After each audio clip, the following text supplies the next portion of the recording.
one of the interviews right here at Muvi TV.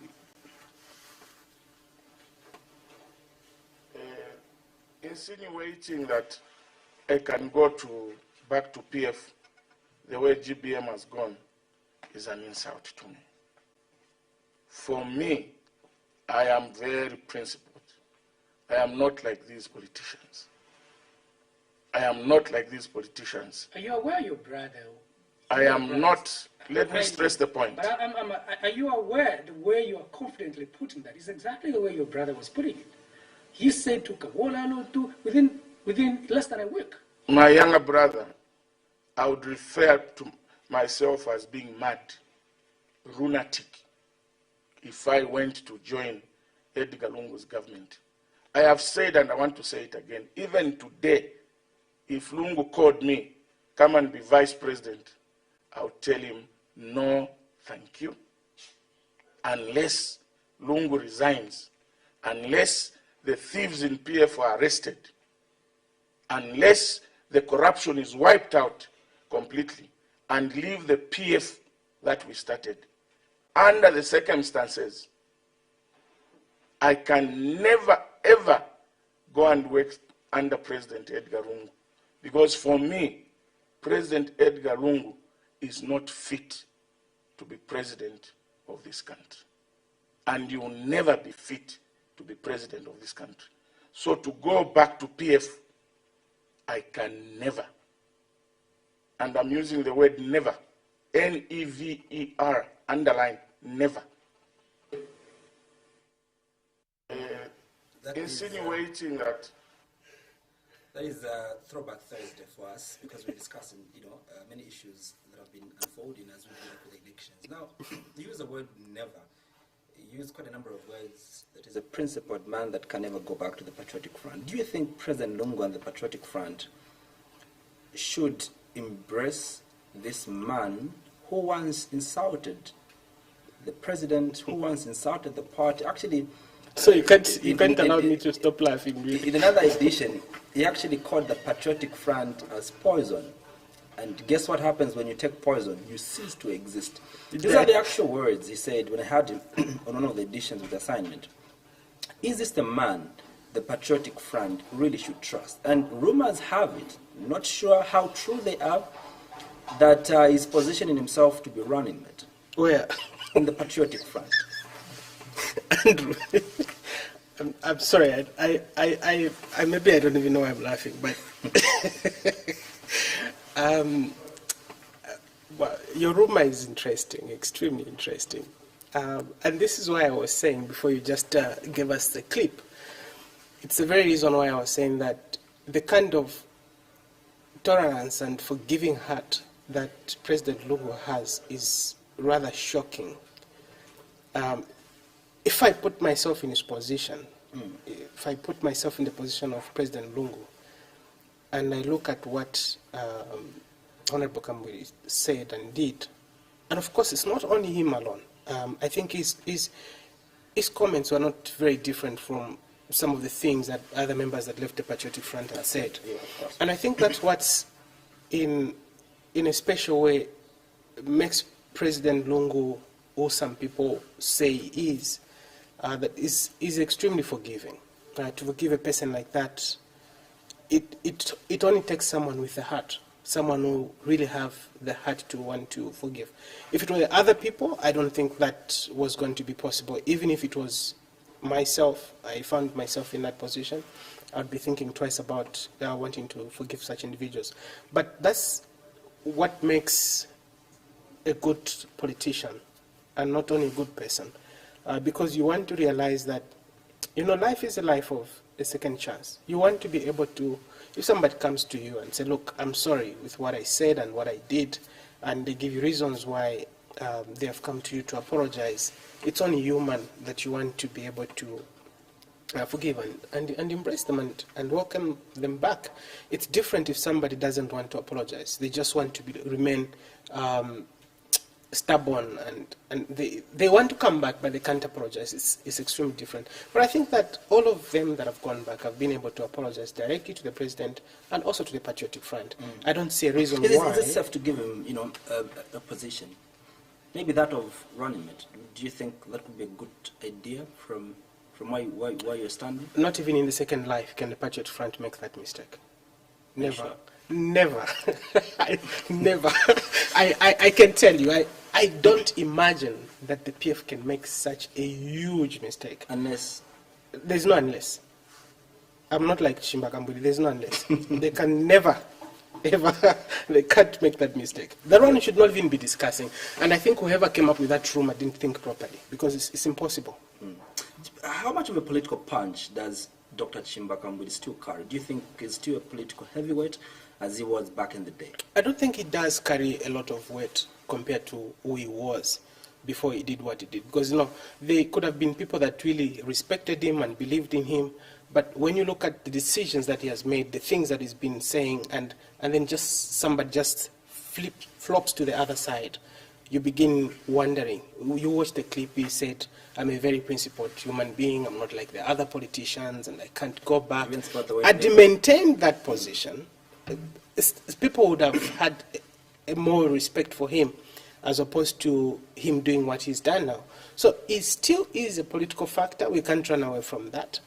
But is he as influential as he used to be before he left the Patriotic Front? The answer is definitely not. He can't be as influential as he used to be. Others argue on the contrary, Mr. Kapoma, that look, yes, along the line of rail, where there's you and me who watch TV, who understand these political issues, Dr. Kambuli is not the favorite. But in the villages, he's still a good mobilizer, and that's the reason why the Patriotic Front wants to make use of him, especially when campaigning in the Northern Bloc. Don't you think we should perhaps say that he still has the political fortitude to mobilize numbers for President Lungu? If you ask me that question even tomorrow or yesterday, I'll still tell you no. I think that the Patriot Front has enough ammunition in these areas that you talk about, in the rural areas. You could name good politicians, in my own view, that I think are able to pull good numbers, even if you're talking about the rural areas. I don't think that... and I can tell you an example. When Honorable Kambuli used to be president of NDC, or he used to be consultant of NDC, and they participated in elections in the rural areas, the performance is something that is known to you and I. Of course. If he was someone who was very influential in these rural areas, and they participate in those by-elections, the results would be able to tell us. But he went into these rural areas, and they participated in the elections. He campaigned for his candidates, and his candidates still came, if not last, then second from last. So I don't know why somebody would be thinking that this is a person who's still very strong in the rural areas, that he can pull crowds. He can't pull any crowds. Again, I repeat, it definitely is influential politically, not as he used to be before. And I also don't believe that he's got that much influence in the rural areas. There are politicians within the Patriotic Front that when I look at them, I see that they have got a lot of influence. They want to keep... The type of politicians that Honorable Chimbakambuli is just the one that you don't want to belong to the other side. You'd rather keep him on your side so that you can control his activities. That's how I can describe him now. At what point do you think Dr. Chimbakambuli began to lose his political relevance? When did he lose his political relevance? If you asked me, as myself, I'll tell you that the moment he moved from the Patriotic Front and formed a party and called himself a consultant, that was, in its own, was a wrong strategy. And now people attack me about strategy because I'm always mentioning this word strategy. But it's because politics is a game of strategy. So you make your political party and then you're calling yourself a consultant and then you turn yourself into a president and then you do all of these things. So even as much as some people believed in him when he started that journey, and I remember a few times I did make comments that those that were following him were going to be disappointed, which has come to pass now. I think his entrance... He managed to produce a member of parliament. In fact, the last time I had a conversation with him, he said, the NDC is a party, only party in Zambia that was born with teeth, baby born with teeth, within few months that it was formed, participated in a by-election and produced a There's member of one parliament. law in life which would apply to the situation of the NDC, which states that the faster you move going up, that's how you come down. So sometimes when your growth is too rapid, you want to pause and ask yourself, what is it that I'm doing? Am I really doing? It happens to many of us in business. When your business just shoots, it just goes very fast. You want to pause a little and ask yourself, am I doing everything right? Or is there something that is not very okay? The candidate that won in Ron constituency under the NDC came in at the right time. Okay, there was a lot of excitement. President Shimakambudi used to make, Honorable Kambudi used to make a lot of statements that resonated with the people at the particular time. They potentially picked a good candidate. That's when the cost of living was beginning to rise in the country. People were potentially fatigued, and they thought that, okay, fine, he has moved and maybe he obviously has a solution to them. That's saying that if the same election in Ron constituency happened last year, they wouldn't win the election. They were not going to win it. So it happened at the right time when people felt that maybe he had a solution for their particular constituency, and potentially they picked the best candidate. And of course there could have been other factors that were at play. But like I said, so the party was the only one that was born with teeth, and is potentially one of the few political parties that have died as fast as they came. I can only liken it to the ABZ, if you remember. We had a party which was called ABZ. I don't Do you know ask a it? further question. Do you know the party was called ABZ? Yeah, I do know Yeah. that political part. But what we saw also at the Patriotic Front Secretariat when Dr. Chimbakambwili was being, welcomed, is that he was being welcomed with, some pockets of violence involving innocent Kalimanshi. Many have condemned, the violence that happened at the Patriotic Front Secretariat, including the president. As a political analyst, what do you make of these intra-fightings within political parties? Well, one, I will tell you that I was extremely sad when I learned of the events that happened at the Secretariat, because my only relation was involved. Kalimanshi is my nephew. Is it so? Yeah, it definitely is. Not a distant relation, but a very close relation. It was extremely sad that whatever happened on that particular day. But what is more important, and something that I think we need to appreciate, is the fact that this time around the president was able to sound a warning to the police, first of all, and to the party. Secondly, that is what is very important and well worth noting about the whole thing. But that said, I think we should really make sure that as we head towards the elections this year, the leaders of the different political parties must always remember that we do have one country, one Zambia is all that we have. Whether the violence is intra-party or inter-party, it really does not matter. Wherever the violence is coming from, it must be stopped and must be condemned by every single Zambian. And this should not be left to politicians alone. This should also be extended even to the voters ourselves. We need to say, look, we don't want to shed blood. I've always said, and I'm saying it again here, that if we find ourselves in a situation that we start chasing each other because of politics, because of the elections, I mean, countries that are at war, they don't rest. Day in, day out, we see what is happening with our friends from Ethiopia. They are moving like animals in trucks and so on. And it should really be the children that we have. It will be the older generation, the old women and old men that are not able to run, should we put this country on fire, that are going to suffer the most. Who is causing this violence? It's us, the younger generation. And which is why it's very important that we need to realize this time around that nobody should be able to use any one of us to throw stones. No one should be used to throw stones. We need to choose to become citizens and not subjects, because subjects are simply used by politicians to do things that they do not even believe in. But if we all choose to be citizens, we will know that whether someone wants to come and give me a 50 kwacha or a 100 kwacha and ask me to go and attack Andrew because they do not believe in what you believe in, then you are making a big mistake. So that violence deserves to be condemned.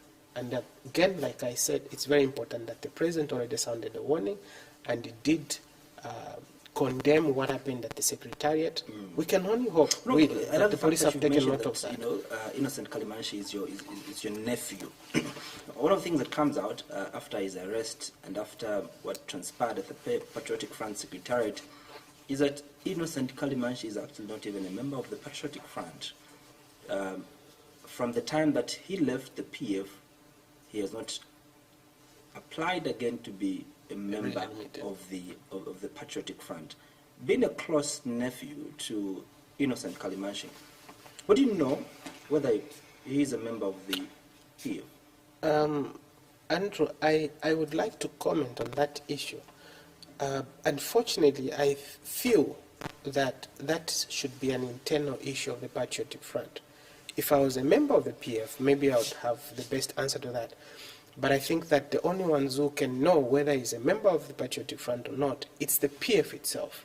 And if the Secretary General is the CEO of that particular political party says he's not our member, then, I mean, who am I? What do I know about the Patriotic Front that I'll be able to argue with them?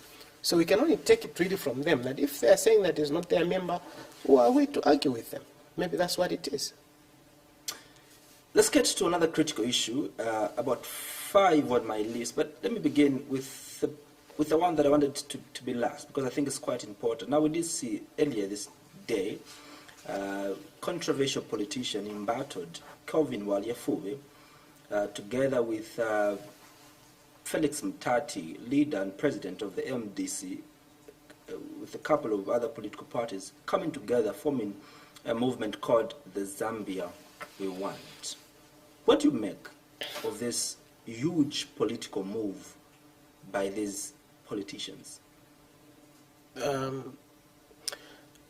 The question was coming okay until you said the huge political move, then I got lost and confused completely. Why is it so? I don't know why you're calling it a huge political move. Do you want to help me understand why it's called a huge political move? KBF has been quite critical in terms of... Do you know what could have made a huge political move? Is if he surprised us with news that is the sole candidate of the Patriotic Front, then it was going to make huge political news. First of all, when I saw that on TV, I saw the notice that there was going to be a press conference, and that's one of the things I really never expected to watch. Now, what has happened, first of all, is you need to look at the composition of the people that have decided to come together, who unfortunately all of them coming from one region, the region where I come from myself as well. That in itself is a disqualification, in my own view, and this is my personal opinion whatsoever. That's a disqualification, because you have a group of 4 people who are highly educated. I don't know whether we can also say highly exposed, but I know that they're educated individuals. Exposed, of course. President Mutati has been part of government in the MMD. He's been part of government in the Patriotic Front. He was our Minister of Finance when our kwacha was beginning to lose value terribly. And then you have KBF, who has been a member of the Patriotic Front for a very long period of time, and who has also been fighting to take over the Patriotic Front and run as a presidential candidate. And then you have the other 2, there is Mr. Ernest Mwansa and the other political party. Now, the fact that I can't even remember their names, and I pay attention to politics, tells you this is how the Zambians will not be able to notice that anything political has happened, which is why I said, why are you calling it a huge political move? Because it has not shaken anything. It's simply zero price, zero price, zero price. Zero, you will still get a zero. That is an alliance that, one, according to my own view, comes at the wrong time. The timing is extremely wrong. You don't do such things when you are 3 months before elections. You don't do that when you're that time before elections. I know that those conversations were going on, and by the way, one player in that team is missing, who is my dear elder brother and my preferred candidate, Hari Kalawa, who is missing in that team because he must have realized that someone was trying to use him and ran away from the whole team. And then they come and tell us to say, look, we have come together, and in the next 2-3 days, we are going to tell you who our candidate and our running mate is. By the way, I know that the candidate is President Felix Mutati. If I'm lying, they should come back to me and tell me that I was lying. But I think that's their candidate. I can tell you that coming together of the 4 individuals does not mean any shifting in this political space. Nothing, completely nothing. It doesn't mean anything. The only thing that portrays these individuals is, first of all, especially when you look at the 2 key individuals in that team, is that this could potentially be an alliance that is being formed out of bitterness. Because these are people that feel rejected. And now, I mean, if Honorable Mutati wanted to make Zambia a better place, he could have done it when he was finance minister. He could have done it when he was a member of the MMD and cabinet minister for so many years. After you had fallen out of favor with the current leadership, then you want to feel that now your ideas are better than what they used to be. You have my dear elder brother, KBF, who after fighting so hard to try and stop President Lungu from contesting this year's elections, says, look, I'm not going to continue doing this thing. By the way, we have to respect him for that particular reason, that he has decided to respect the courts of this country and say, look, the courts have ruled. I mean, I can't continue fighting. It's worthless to continue fighting. So he has to use another channel, another vehicle, as he rightly put it himself. So we have to respect him for that. But when you look at this composition, you look at the history, where are these people coming from? It shows you that this is something that has just come out of bitterness, and they are saying, okay, either let's go and divide the votes, because like I said, these are people that are coming from one region. Politically, it tells you they are not in any way able to move any numbers from the UPND strongholds. Impossible. The only place where they could get numbers, if they were better organized, was from the PF strongholds, because that's naturally that makes their stronghold. But even that is not the case. So then it leaves you with a question: what are these individuals trying to achieve at the end of the day? And that's a million so in terms dollar of being a factor in these elections, they're non-entities. I would be surprised if they don't even come out number 5 in the elections. Maybe number 5 is even better. Well, I'm speaking the truth. I'm not lying. If they don't come out number 5, I'll be very surprised. Yeah. Potentially, you're saying if they're well organized, they can do quite a damage to the stronghold of the Patriotic Front. And these are coming from the Northern Bloc. And, the seemingly stronghold of the Patriotic Front is the Northern Bloc. Don't you think if they were well organized, and the rumor also that is there, is that this is inside rumor, I don't know how true it is, we'll know with time, that actually they want to rally behind the candidature of the UPND leader, Hakainde Hichilema. Do you think if they had to rally behind Hakainde Hichilema, there would be a huge factor and possibly make him win this year's election? If that is what they wanted to achieve, I can tell you what would be making sense. If that's what they wanted to achieve, they would be sitting with HH today and announce that they have formed an alliance together with him. Then the Patriotic Front was going to say, okay, now we have competition. That's if what you are insinuating, or if what you call the rumor is what was closer to the truth, then that's the best way they could have done it, was to just, in the first place, get together with the UPND and HH and say, look guys, let's go in and work together, and they announce that alliance and say, okay, fine, this is our candidate. But when you look at the language that they used in their press conference this morning, it clearly tells you that they are possibly decided themselves on who their candidate is. And they're going to be going it by themselves. Now, if they want to support the candidature of the UPND president, it could only happen if we were to go for, if the 50+1 failed in the first round, which I think is definitely not going to fail. Then in the second round, they want to decide to go with the UPND. It would make sense. But if they come out today and announce that, look, we have formed this alliance, the four of us, and maybe some other few political parties might join, which I doubt that they will, maybe the smaller ones. And then a few days later they said, no, we are going to now go behind the candidature of the UPND president. Then I'll be sitting on my chair and say, I think we have got bigger problems in this country. I'll be saying that the problems we have are bigger than what we imagine we have. So I don't see that happening. You don't see that happening? No. Well, quite interesting issues that you're speaking about. It's interesting today, eh? It's quite interesting because I think you're saying things as they are according to how you view. And according to also how you agree with me. Not that I'm agreeing with you, I'm just respecting. But it will also be interesting if you agree with me. No, but I'm respecting your opinion, and the Zambian people are listening attentively to how you're analyzing these issues. But also key to this, just yesterday, a day before yesterday, actually, we did see embattled constitutional lawyer John Sang also, trying to usher in his petition for the Electoral Commission of Zambia, affidavit presidential form that seemingly removed one critical issue that I think is important, especially to these elections. I know that this is an issue that is before the courts, but just, briefly, do you see life in this petition that Councillor John Sangwa is trying to bring before the Constitutional Court, or it's a dead issue? I'm praying and hoping that we are not going to be prejudiced here.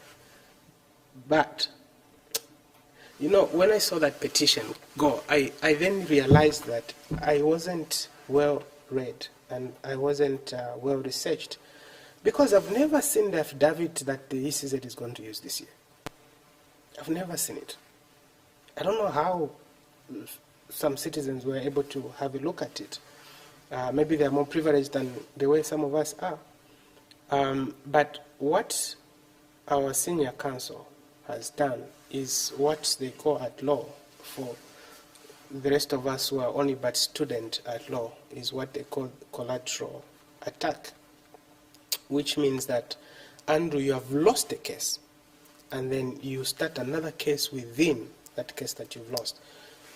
A very simple example I can use for the sake of the listeners and the viewers out there is where, for example, you are a divorcee, right? And then the court rules that you are supposed to be paying a 1,000 kwacha as maintenance to this child that you had with this woman. And that's the ruling that the court has given you, right?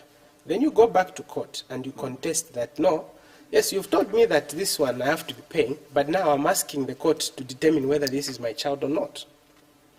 Okay, so you just twist things.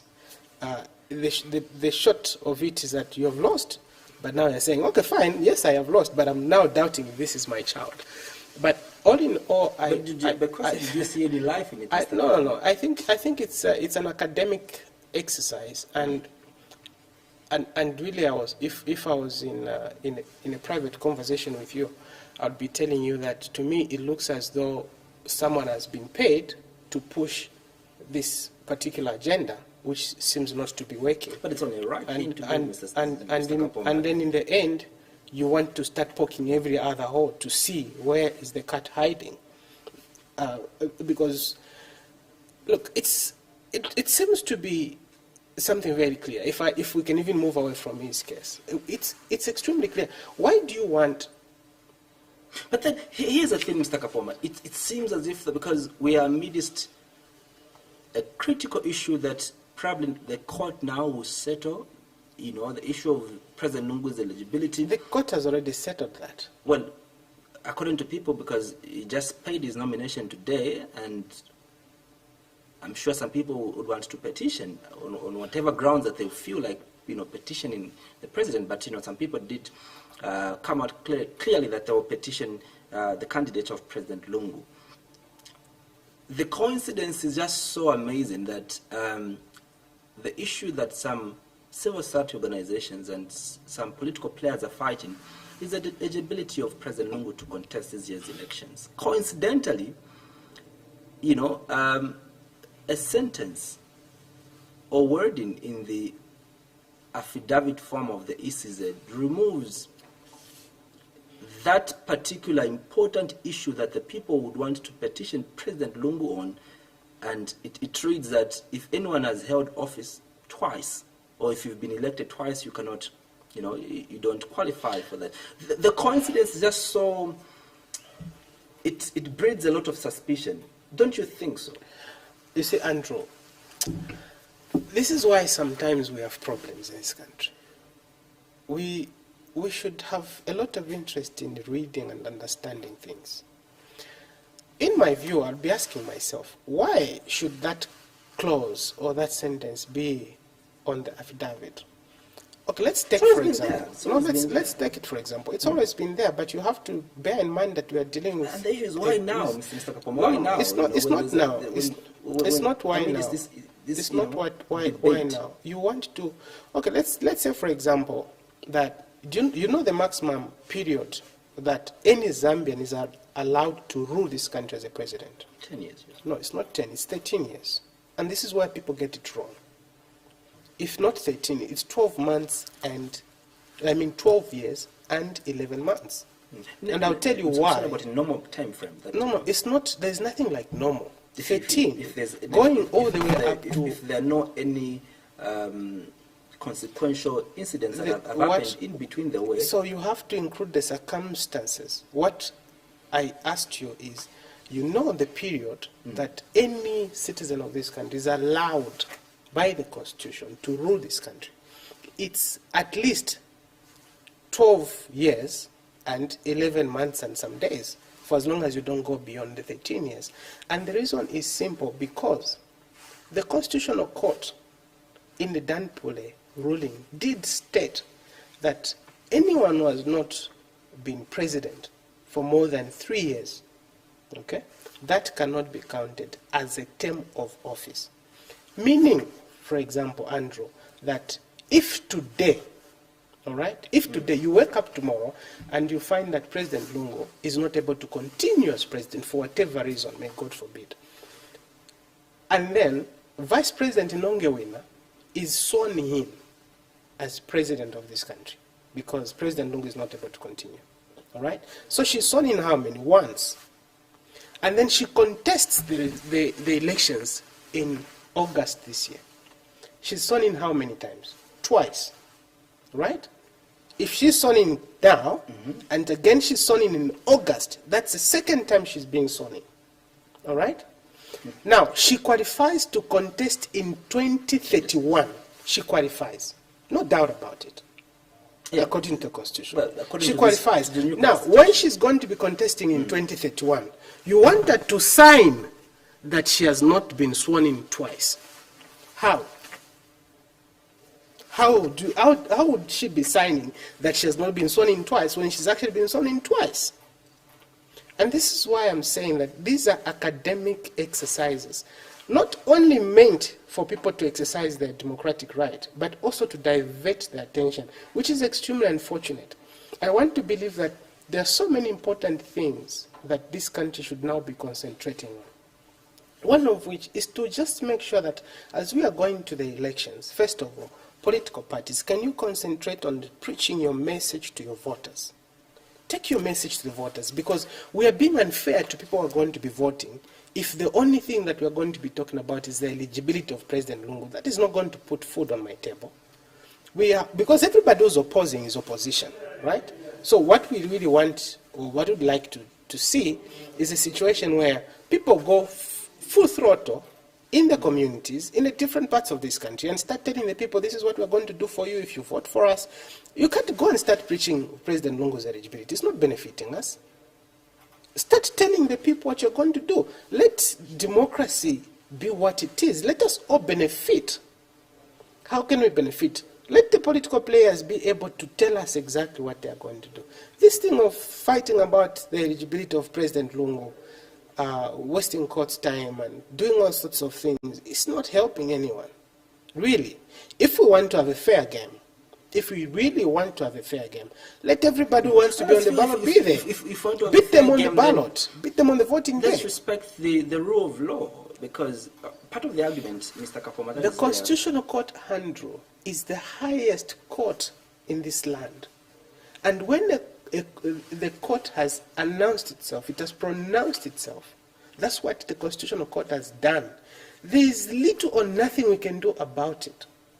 When you start arguing with the ruling of the Constitutional Court, you are insulting the integrity of those lawyers that sit on that seat. Okay? The ones that sit in the Constitutional Court. We've seen examples of where the Constitutional Court has ruled on a certain matter, then after years and many years, the Constitutional Court pronounces itself that we actually made a mistake on this issue. But, Mr. Kapoma, one key issue surrounding President Lungu's eligibility is that, look, the Constitution that swore in President Lungu as president first time in 2015 is a 1996 Constitution, isn't it? Do you agree with me? I totally agree with you, 110%. Right. Yes. In 2016, we did amend our Constitution, change some of the clauses that were in there. In fact, the old Constitution. The one that we're using now is the 1996 amended Constitution that we're referring to as the 2016 amended Constitution. And the argument that is there is that, yes, quite all right, President Lungu strutted between two constitutional, regimes, the 1996 and the new, the amended 2016 Constitution. Isn't it that we need to follow the provisions that are in the 1996 Constitution as opposed to the newly, amended 2016 Constitution? And that is the simple, basic understanding that people are missing it. Which one? Because the argument of Andrew, I understand your question, and allow me to respond to you. What you are saying, I'm not going to answer your question, but I'm going to give you an example. And I've said this time without number. We changed the Employment Act not so long ago. You're aware of that, isn't it? Yes, of course. And one of the key things that changed is the retirement age. Okay? So we changed from 55 to 65. I want you to believe that I'm not lying when I say these things, isn't it? Now, Andrew Mansa, who works for Lusaka City Council, was employed in 1996 using the old constitution, which states, at the time you were being employed, states that you are supposed to retire at 55, right? A new Employment Act comes in place when you are at age 50. A new Employment Act is introduced, which states that everybody who is working in this country is supposed to retire at 65. Now, the question I'm going to pose to you, which answers your question, is at what age is Andrew Mansa going to retire? Are you going to retire at 55 or 65? Help the people understand, because I think that's what they're lost. I mean, I've given a very good example. Yeah, you are going to retire. You are going to retire at 65 because rules have changed. And there's no rocket science here. One doesn't have to be a scientist to understand this thing. The rules have changed. Now, when the rules have changed, why do you want to start using the rules that you were changing before? Simply because Andrew was employed when that law was in force, because now this time we have changed. He has to retire based on the act that was in force when he was being employed. That's not the way it works. You can't be applying the law backwards. You can't. What do you think is the intention with the people that are pushing? Because I think what we need to appreciate, Mr. Kapoma, is that every single one of us has a constitutional right to petition any other case that we feel, we're not clear on. Right? I think that we need to establish. But according to you, from the political lens, what would you think is the intention of those that are pushing this issue of the eligibility of the president to contest? I think those that are pushing this issue, their intention is exactly the intention that those that are pushing for President Lungu to contest is. They all have the same intention, or we all have the same intention. Those that are opposing don't want him to be on the ballot. And those of us who are proposing, who are agreeing that he has to be on the ballot, want him to be on the ballot. That's really what the intention is. Mm. So you have people want him to be stopped from being on the ballot. Patriotic Front members have said, look, that President Lungu is a huge threat, especially in this year's elections. And is a threat to who? To the opposition. And the only way the opposition could have a chance is maybe when President Lungu is politically eliminated from the race.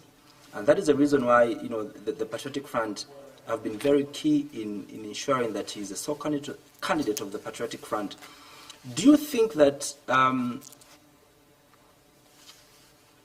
much of a factor really is President Lungu in this year's elections, according to you as a political analyst? I don't think that they've got a better candidate than him. That's what I'll tell you. I don't think they've got a stronger candidate than President Lungu. It's always difficult to beat the incumbent. Very, very difficult. Especially when you do not have good strategies that can really, really beat them at the game. It's extremely, extremely hard. And of course, when you look at the composition also of the Patriotic Front, you realize that President Lungu is their best candidate. Well, what attributes do you think make President Lungu the best candidate? I think he has gained a lot of experience politically. I didn't want us to start talking about the works of the Patriotic Front, and I also think that in his own way he has scored in certain areas. He's got a very good relationship with the traditional leaders. He's got good relationship with the church, and interacts very well with the common man and woman on the street. And I think that gives him some of those attributes that if you were to replace President Lungu, you remove him and put somebody else, you would have to go searching to find somebody that is going to fit in his shoes. So as it stands now, one of the key issues that KBF was really preaching when a number of times when I've sat with him is that, look, the PF risk losing this year's elections if you're speaking as a PF member by then, that look, we risk losing this year's elections if we insist that we go with this man Edgar Lungu. Do you know what makes Edgar Lungu better than KBF? It's because KBF has been beaten by the same man. He says that he's not experienced and he's called so many different names. So the fact that KBF himself has actually been beaten at his own game tells you that Edgar Lungu is even better than KBF.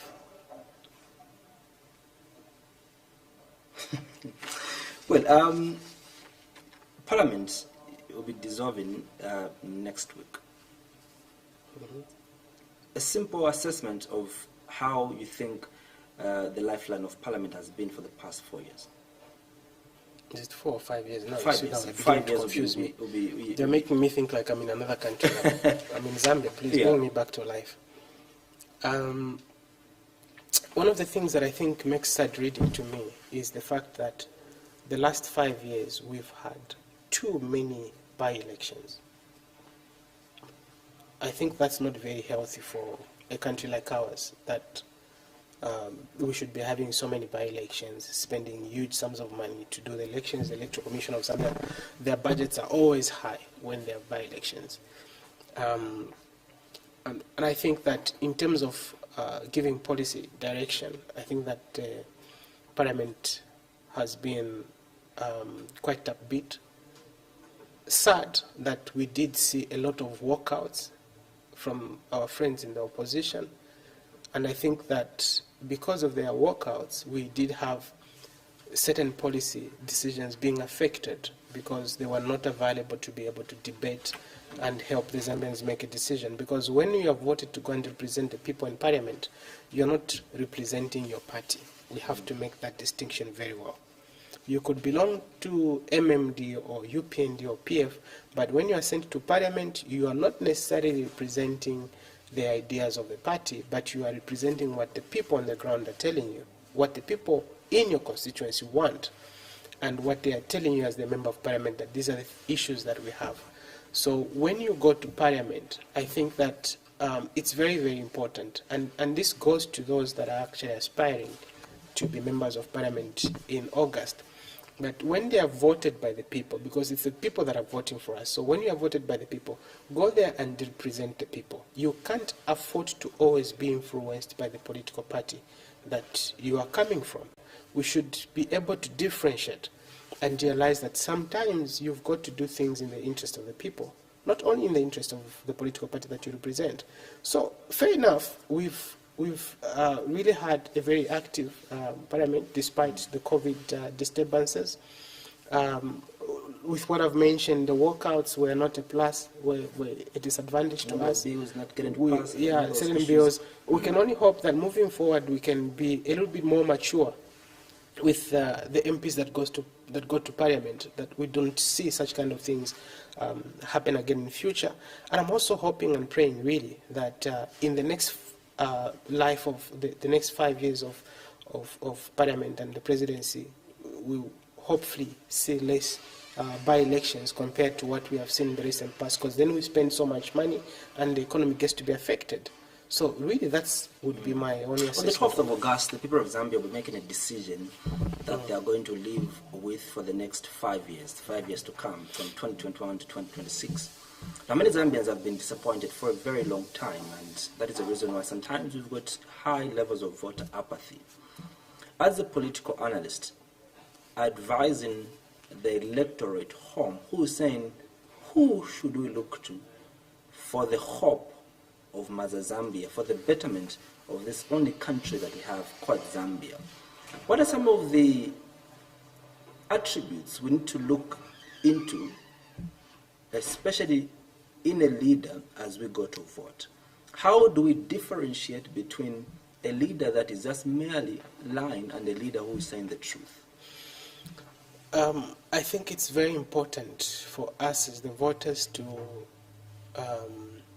be very much awake, assess the candidates that we have present, the ones that are going to be floating themselves to contest this year's election, judge the Patriotic Front on what they have delivered this far, whether it's on their infrastructure development or whatever judgment one wants to use. At no point should anyone be influenced by what they are given by a vote, by a politician. No one should come to you and give you money in exchange for your vote, because then that simply means that you are selling your vote. You are not being democratic. You are not being a patriotic Zambian. What we want to see is for people to be able to make independent decisions based on the conviction that you have as Andrew Mwansa. You believe this is the candidate that I believe is the best candidate for me, that can improve my life at every level of governance, from the president all the way up to the councillor. So these are the people that I believe can change my life, and this is how they can change my life. I would have been very happy if for the first time we did not see tribal kind of voting. The tribal pattern, I wish that we can break it. But until now, it looks like the tribal patterns still remains very strong. You earlier spoke about something very important that I was supposed to ask you earlier. The possibilities of having a rerun in the first round. Some have suggested that it's very high because they don't see any, between these two political parties that are big, the UPND and the PF, they don't see any that can manage to garner 50+1. Do you agree? The elections are going to be held on a Thursday, isn't it? Of course.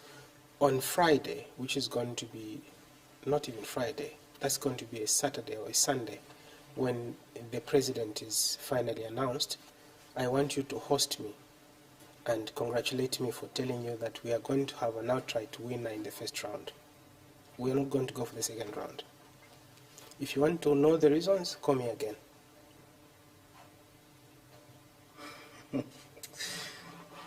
You're not speaking like a prophet. No, I mean, I've never been, and I've no intentions of becoming a prophet. I don't want to confuse you for a prophet. No. I have no intentions of becoming a prophet. You sure? I think I can't even. Muzimu era unanitaba. But you see a clear win. No, look, I don't need to wear proper spectacles for me to see what is on the ground. The reason I I've asked traveled like this- this country for The information. reason I asked like this because if you look at the margin that was there in the last elections in 2016, We had about 100,000 and 13, isn't yes, it? that was a little bit many We could even have more than 500,000 this time around in favor of the. in favor of the winner. Again, on a Sunday after the elections, you and I will come and sit here and we'll discuss that. Even Mavuto Piri is listening to what I'm saying, so he will make sure that happens on that Sunday because we should be able to know the president by Saturday. So Sunday we can come back and sit here and I'll tell you that I told you that we're having a winner in the first round. Mr. David Kapoma, allow me to thank you again for coming. You should say at short notice. A short notice, of course. We always appreciate you for appearing at short notice to enlighten the Zambian people about these many issues that affect the country ahead of these elections. Thank you very much, Andrew, and thank you to the producers and the viewers for following us tonight. Hope to see you again soon. We've had a very calm conversation. Today is very calm because Mzimo Era is all over me. You're now born again. And now I'm born again. I'm feeling like a pastor right now. Well, we wrap it up here. We've been discussing the Zambia we want and looking at some of the issues that have been affecting our country, especially as we build to the elections on the 12th of August 2021. My guest has been David Kapoma, a political analyst. My name is Andrew Mwansa on behalf of the entire production crew. Our producer Mavuto Piri for now. Good night and be up. Thank you very much.